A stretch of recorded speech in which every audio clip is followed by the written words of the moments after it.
কুসুমপুর গ্রামে জমিদারের একটি বড় রহস্যময় বিল ছিল। গাছগাছালিতে ভরা শুনশান বিলটির কাছে সহজে কেউ যেত না।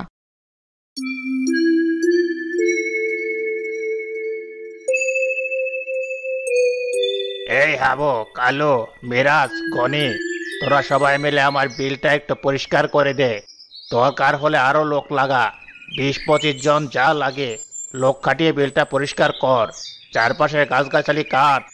জমিদার মশাই, এর আগেও তো অনেকবার চেষ্টা করেছি, কিন্তু প্রতিবারই সকলে কোনো না কোনো কারণে বিল ছেড়ে পালায়। সবাই বলে বিলের পানি গায়ে লাগলে নাকি গা পাশে গা ভরে যায়, এমনকি কেউ তো মারাও যায়। ওসব মিথ্যা কথা। কেউ চায় না আমি বিলটা পরিষ্কার করে আমার কাজে ব্যবহার করি। সবাই শত্রু ভাবে আমাকে। সে যাই ভাবুক না কেন, এবার কিন্তু আমার বিলের টাটকা মাছ চাই। বাজারের কেনা মাছকে মুখের রুচি যেন উঠে গেছে। বিলের মাছ ঘরে উঠবে, না হলে আমি বাবার বাড়ি উঠবো। এই সেরেছে, দেখছিস তো গিন্নি আমার রেগে গেছে। ভাই, তোরা যেভাবে পারিস আমার বিলটা পরিষ্কার করে দে। দরকার হলে তোদের টাকা দ্বিগুণ দেব। তবুও গিন্নির হাত থেকে জীবনটা তো অন্তত বাঁচুক।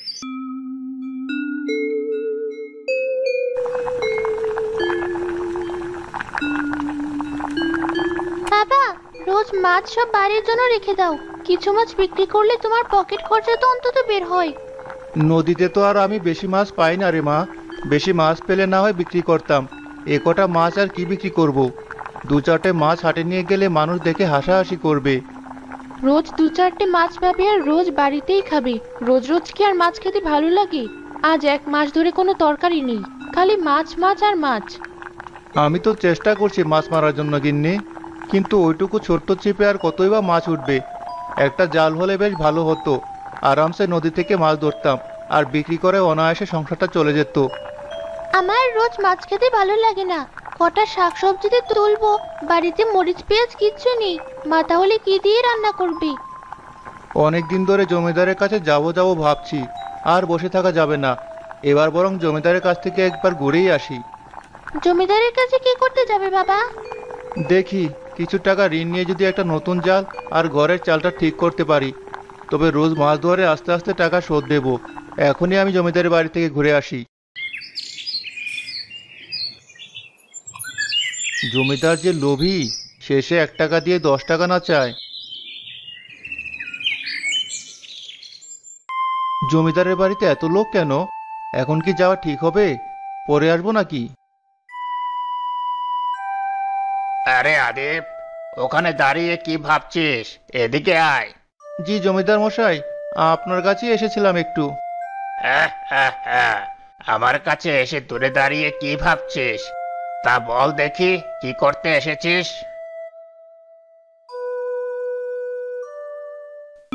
জি জমিদার মশাই, আমার কিছু টাকার দরকার ছিল। যদি দিতেন তবে খুবই উপকার হতো। হ্যাঁ, দেব দেব। দেব না কেন? ঋণ ছাড়াও তুই কিন্তু আমার লোকদের সাথে কাজ করে টাকা রোজগার করতে পারিস। কিভাবে জমিদার মশাই? কিরে কালো, বল ওকে। হা করে দাঁড়িয়ে দেখছিস কি? ভাই, জমিদার মশাই যে বিলটা আছে না, ওই বিলটা পরিষ্কার করতে হবে। আমাদের জমিদার মশাই বিলে মাছ চাষ করবে তো তাই। কিন্তু শুনেছি সেই বিল নাকি অনেক ভয়ঙ্কর। যে সেখানে যায় তার একটা না একটা কিছু হয়। আরে, ওসব পাকা কথা। ফাঁকা কথায় কান দিতে নেই ভাই। ওখানে অনেক লোক কাজ করবে। তুমি যদি ওই বিলে কাজ করো, তবে তোমাকে 500 টাকা দেওয়া হবে। 500? ঠিক আছে জমিদার মশাই, আমি কাজ করব। তাহলে কাল সকাল সকাল ওই বিলের ধারে চলে যেও। আমার লোকজন সেখানেই থাকবে।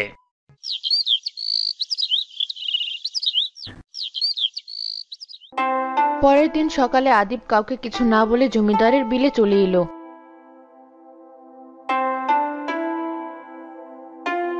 এই বিলে তো এর আগে কখনো আসা হয়নি।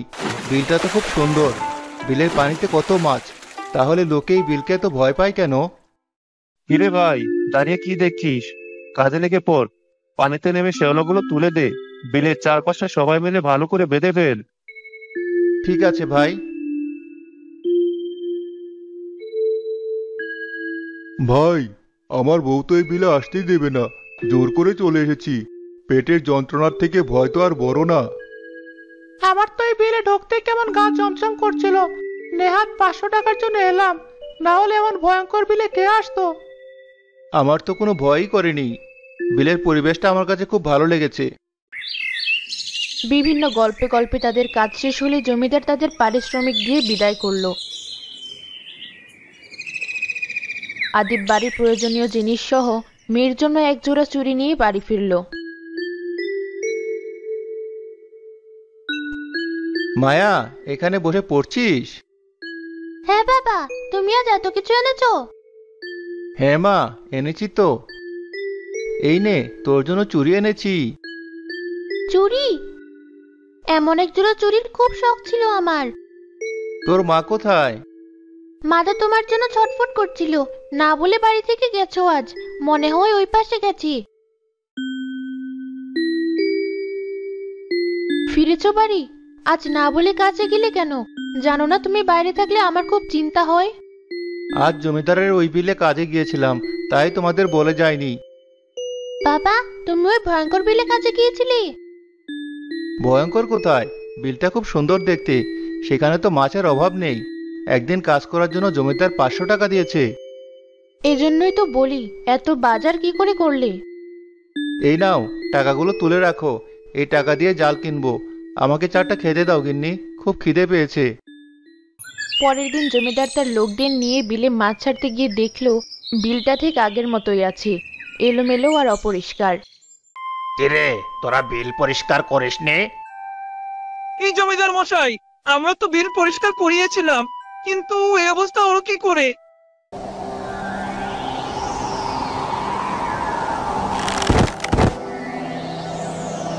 তোরা তাড়াতাড়ি চল এখান থেকে, না হলে যে নির্ঘাত মৃত্যু হবে। আমার মাছ ছাড়ার দরকার নেই।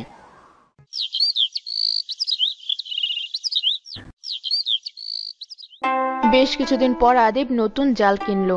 সেই রোজ নদীতে যেত মাছ ধরার জন্য, কিন্তু ভাগ্য এবারও তার সহায় ছিল না।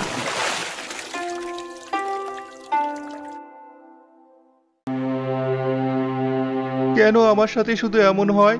কেন আমার জালে একটা মাছও বাঁধে না? নদী, তোমার কি একটু করুণা হয় না আমার জন্য? কি করে চালাবো সংসার? সেদিনও জালটা কাঁধে নিয়ে খালি হাতে আদিব বাড়ি ফিরল। আমাকে এক গ্লাস পানি দে মায়া মা, তৃষ্ণা গলাটা শুকিয়ে গেছে। এই নাও। বাবা, চাল ডাল কোথায়? কাল রাতে কটা খাবার খেয়েছি, আজও কি আমরা খাবার খাবো না? মুখটা এমন বাংলা পাঁচের মতো করে আছো যে, মাছ টাছ কিছু পাওনি নাকি?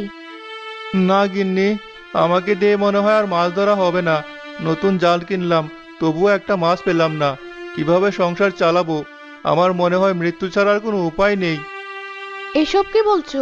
ধৈর্য ধরো, উপরওয়ালা ঠিক একটা ব্যবস্থা করবেন। এমন কথা বলো না বাবা, চলো আমরা ওই বিলে যাই। তুমি তো বলেছিলে সেখানে অনেক মাছ আছে। আরে তাই তো, আমার তো ওই বিলে কথা মনেই ছিল না। আমি এখনই যাব ওই বিলে। আরে এখন কোথায় যাবে? একটু পরেই তো সন্ধ্যা নামবে, কাল যেও। না গিন্নি, আমি এখনই যাব। সন্ধ্যা হওয়ার এখনো অনেক বাকি, তার আগেই ফিরে আসবো। বাবা, আমিও যাব, ওই বিলটা আমি কখনো দেখিনি। আচ্ছা চল মা,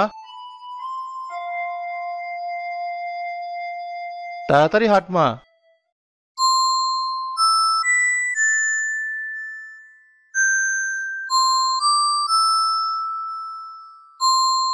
বাবা, এটা কোথায় এলাম আমরা? এত আলো, কত সুন্দর নৌকা। দেখো বাবা, পানির মাছ দিয়ে নৌকা পর্যন্ত সাজানো রাস্তা। হ্যাঁ মা, আমার তো মনে হচ্ছে আমি স্বপ্ন দেখছি। এত সুন্দর একটা নৌকা কার? আগে তো কখনো দেখিনি। আগে কখনো এসেছো নাকি? বাবা চলো, আমরা ওই নৌকাতে উঠি। এত সুন্দর নৌকাতে আমি কখনো উঠিনি। আচ্ছা চল।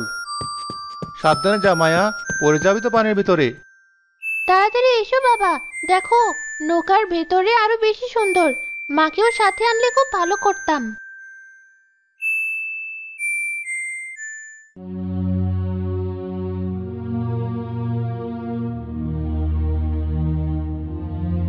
এ তো একটা রাজমহল।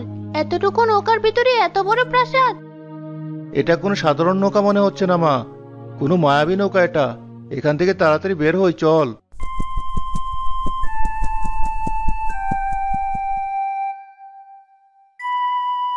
লালপরীর সাথে দেখা করতে গিয়ে বেশ দেরি হলো। রানীমা, আপনি এখানে সাদা পরীর জন্য আর কতদিন অপেক্ষা করবেন? কতদিন আসবেন এভাবে? এই নৌকাটার কতদিন সাজাবেন? যতদিন না আমার ছোট্ট পরীটি ফিরে আসে ততদিন। ওই ঘরটিতে সাদা পরীর। কিন্তু আমাদের ছোট্ট পরী তো আর নেই পরী রানী। আপনাকে এইভাবে অপেক্ষা করতে দেখে যে আমার খুব কষ্ট হয়। এই সাজানো মায়াবী নৌকাতে করেই তো আমার ছোট্ট পরীটি বিলে ঘুরতে এসেছিল, কিন্তু হঠাৎ কোথায় চলে গেল আমার ছোট্ট পরী? ছোট্ট পরী সাঁতার জানতো না, না কোনো জাদু জানতো। সে বিলের পানিতে পড়ে মারা গেছে পরী রানী। না না, এ আমি বিশ্বাস করি না। এ কথা আর বলবে না কখনো।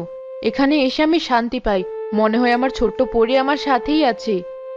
লালপরী তো মায়াবী রাজ্যে যেতে বললো এখনই। চলুন পরী রানী, একবার দেখা করে আসি। সে তো আমাদের জন্য অপেক্ষা করবে। বাবা, এবার কি হবে? ওরা তো ঘরে আসবে। এবার নির্ঘাত আমাদের মৃত্যু। চুপ কর মায়া, দেখি কি হয়। এত ভয় পাস না। এখান থেকে যেতে মন চাচ্ছে না, তবুও 1 সপ্তাহের জন্য যেতে হবে লালপরীর বিশেষ কাজে। এখান থেকে গেলে না জানি মানুষেরা কখন এসে হামলে পড়বে এই বিলের উপরে। মানুষেরা কি আর আমাদের সাথে পারবে? যে এই বিল দখল করতে আসবে তাকে আমরা মেরে ফেলবো। বাবা, চুপ।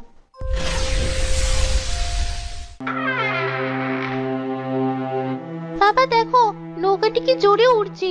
যদি এরা বুঝতে পারে আমরা এখানে আছি, আমাদের তো মেরে ফেলবে। কিচ্ছু হবে না মা, আমি আছি তো। দরজাটা লাগিয়ে দে।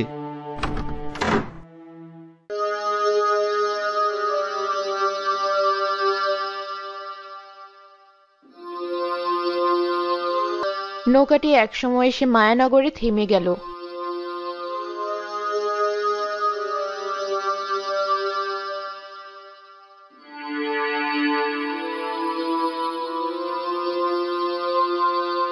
বাবা, এই আমরা কোথায় এলাম? এত সুন্দর রাজ্য, সব সোনা। হ্যাঁ মা, সোনা দেখে কি করবি? আগে ভাব এখান থেকে বের হবে কিভাবে। বাবা, এখান থেকে কিছু সোনা নেই আমাদের চলার মতো? বাঁচলে বাড়ি নিয়ে গেলাম, না বাঁচলেই পরীরা আবার নিয়ে যাবে। আচ্ছা যা, তাড়াতাড়ি যা, ওরা যে কোনো সময় আসতে পারে।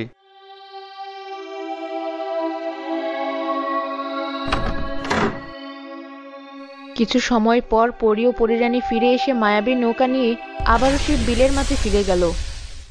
চলো আমার সাথে পক্ষীরাজের কাছে, তাকে একবার দেখে আসি। হ্যাঁ রানীমা, চলুন। পক্ষীরাজ যদিও আগের থেকে একটু সুস্থ হয়েছে, তবুও রোজ আমাদের একবার করে দেখে আসা উচিত। পরিরাজ্যের একমাত্র বিশ্বস্ত বাহক সে।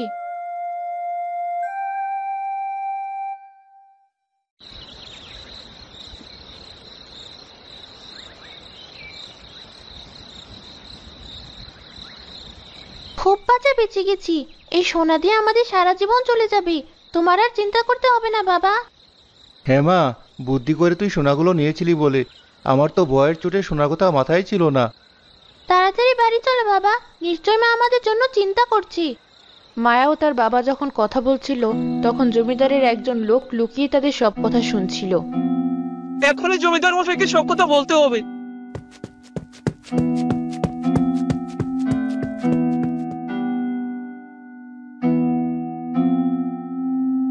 বলিস কি? আমার বিলে মায়াবী নৌকা? তুই ঠিকঠাক শুনছিস তো? জি জমিদার মশাই, আমি ঠিকঠাক শুনেছি।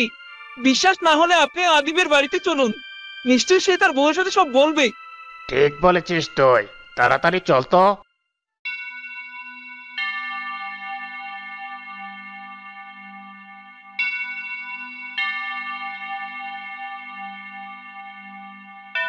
হাই হাই, আমার কপাল তো খুলে গেছে। আমার বিলে মায়াবী নৌকা, এ কথা পাঁচ কান করা যাবে না। চুপি চুপি কালই আমি সেই মায়াবী নৌকায় করে মায়াবী নগরে গিয়ে এক নৌকা সোনা আনবো।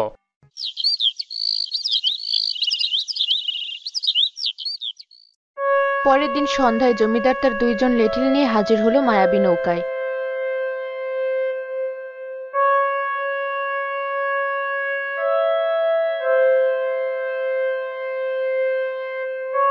প্রতিদিনের মতো রানীপুরী ও দাসীপুরী মায়াবী নৌকা নিয়ে হাজির হলো মায়াবী নগরী।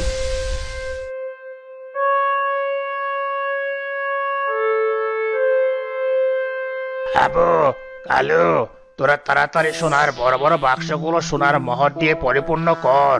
ওরা ফিরার আগে যত নিতে পারি নেব।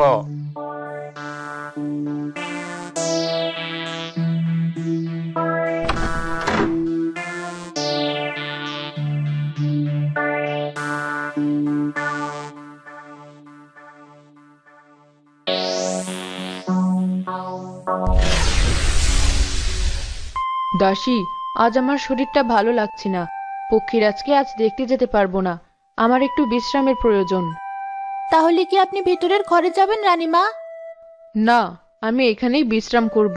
যতদিন না আমার মেয়ে ফিরে ততদিন ওই ঘরে আমি প্রবেশ করব না। এই সেরেছে, এবার কি করবি? এত সোনা নিয়ে ওদের সামনে থেকে যাব কি করে? জমিদার মশাই, সোনাগুলো নিয়ে আমরা তিনজনে ছুট লাগাই। এমন জোরে দৌড়াবেন যেন আমাদের ধরতে না পারে। বেশ ভালো বুদ্ধি বের করেছিস, চল তাহলে তাড়াতাড়ি।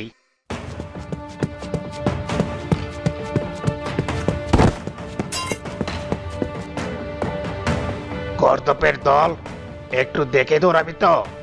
বাবা গো বাবা, কোমরটা গেল। কে কে ওখানে? দাসী, তাড়াতাড়ি সামনে চলো। তোমরা এখানে আবার এসেছো? শুধু এরা না রানীমা, দেখুন আমাদের মায়াবী রাজ্যের সোনা এদের কাছে। তার মানে এরা আমাদের গোপন রহস্য জেনে গেছে। না না, এদের এখান থেকে আর ফিরতে দেওয়া যাবে না। এখনই বন্দি করো এদের। ওরে হাবু, কালু, বাঁচতে চাইলে দৌড়ে পালা।